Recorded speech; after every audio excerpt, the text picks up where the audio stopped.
अजमेर केंद्रीय bus stand का निरीक्षण, विधानसभा अध्यक्ष ने जताई नाराजगी।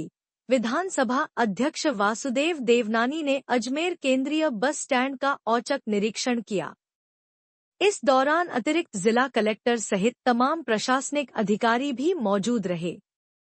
निरीक्षण के दौरान विधानसभा अध्यक्ष ने बस स्टैंड की बदहाल व्यवस्था और अव्यवस्थित हालातों को लेकर गहरी नाराजगी जताई।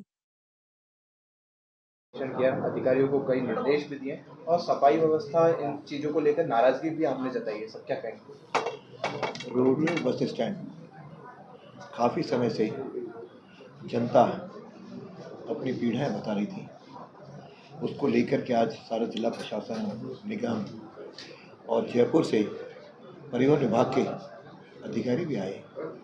हमने सारा निरीक्षण किया, उसमें 3-4 बातें उभर करके आई। एक तो ये बिल्डिंग पुरानी होने के कारण लगभग कुछ पोर्शन जर्जर अवस्था में है और उसके रिपेयर भी नहीं हो सकती, और कुछ भाग ऐसे हैं जिसकी रिपेयर हो सकती है। जो पिछले साल माननीय मुख्यमंत्री जी ने राजस्थान के 10 बस स्टैंड के लिए, उसके रिपेयर के लिए, उसके निर्माण के लिए घोषणा की थी। तद अनुरूप डिपार्टमेंट में प्रक्रिया जारी है और मुझे लगता है वो प्रक्रिया बहुत जल्दी पूरी होगी।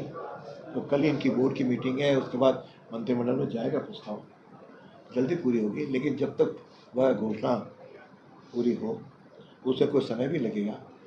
अल्टीमेटली या बीओटी या गवर्नमेंट से जो अपना वर्कशॉप है उसको और इस बिल्डिंग को लेकर के बड़ा अगले 40-50 साल तक अजमेर की आवश्यकताएं परिवहन के समय पूरी हों, इस तरह का एक प्रोजेक्ट तैयार हुआ है। मैं समझता हूँ बहुत जल्दी उस पर निर्णय होगा। लेकिन तब तक हमने 2-3 चीज़ें तय की हैं। जो चीज़ अनसेफ है उसको तुरंत बंद कर दिया जाए, और जहाँ रिपेयर आवश्यक है, कलेक्टर साहब ने भी उनको निर्देश दिया है कि आगामी 3 दिन के अंदर वह प्रस्ताव बना करके गवर्नमेंट को पास भेजें, अपने डिपार्टमेंट का भेजें, ताकि उसको हम बहुत जल्दी रिपेयर करा सकें। और साथ में सफाई के लिए भी, चूँकि इस समय सफाई अभियान चल ही रहा है, पूरे देश भर में चल रहा है, अजमेर में भी चल रहा है, तो 2 अक्टूबर तक ये अभियान चल रहा है। तो उसमें निगम भी सहयोग करेगा और परिवहन विभाग भी, जो यहाँ का लोकल है, यह भी उसमें जुट करके उसका सफाई अभियान चला करके टॉयलेट्स हैं, दूसरा हैं, एक स्वच्छ और सुंदर बनाएगा। और जहाँ 2-3 जगह शेड और कोई खोखला दिखा, कहीं अनसेफ दिखा, उसकी रिपेयर भी विभाग भी कराए, और जहाँ इनको मदद चाहिए और पीडब्ल्यूडी भी उनको मदद करने को तैयार है।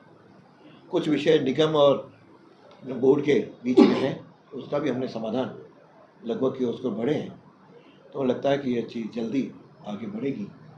और अजमेर का जन, क्योंकि अजमेर का रोडवेज बहुत ही व्यस्ततम वो है कि यहाँ पैसेंजर्स बहुत बड़ी संख्या में आते हैं, उनको राहत मिले, इसका हम सब लोग मिल करके प्रयत्न कर रहे हैं। आज कई कमियाँ ध्यान में आई हैं, वो कमियाँ हमने यहाँ के चीफ डिपो मैनेजर को भी बताई हैं, जयपुर से जो आए हैं उनको भी नोट किए, और साथ में हमारे जिला प्रशासन के भी ध्यान में आई है। उन्होंने सोचा आगामी, जैसे यहाँ एक कूलर लगा हुआ था और कूलर का नीचे टिन इतना गंदा हो रहा है, इतना पुराना हो रहा है, उसको तुरंत रिप्लेस के लिए टोंटियाँ हैं, टोंटियाँ हार्डली कितने रुपए की आती हैं, टोंटियों में जंग लग रहा है, ये सब तुरंत ठीक करके आम जन को राहत मिले, स्वच्छ पानी मिले पीने का, स्वच्छ यहाँ की सफाई व्यवस्था मिले, और आम जन में भी लगातार इसकी जागरूकता भी बढ़ती रहे, ताकि हम सब लोग एक अच्छा इस परिवहन विभाग में यहाँ रोडवेज का सुचारू रूप से संचालन हो। और जब तक वो प्रोजेक्ट शुरू होगा तब तक बसें कहाँ जाएंगी, क्या जाएंगी, इसका भी करेंगे। इस समय जो वर्कशॉप है वह वर्कशॉप अजय मेरू का वर्कशॉप है। ये अजमेर के साथ इसको शिफ्ट भी अगले महीने भर में कर लोगे, 1 महीने के अंदर इसको भी वहाँ शिफ्ट करेंगे, ताकि मान लो शुरू हो तो ये बसें वहाँ से गिर सकें। और उसके गेट का भी निरीक्षण किया, तो ट्रैफिक वालों से बातचीत करते हुए यहाँ का भी हम कोई समाधान कर सर रोडवेज की जो बिल्डिंग है ये भी अति जर्जर है, यहाँ के जो कर्मचारी और अधिकारी भी काम कर रहे हैं, ये भी ऊपर की बिल्डिंग तो बिल्कुल यहाँ से शिफ्ट अगले 2-3 दिन के अंदर ही हो जाएगी, वहाँ कोई भी कर्मचारी नहीं बैठेगा। नीचे का एग्जामिन कर लिया, नीचे के केवल 2 कमरे अवशेष नज़र आए हैं, उस कमरों को भी सील करवा रहे हैं ताकि कोई भी जनहानि नहीं हो।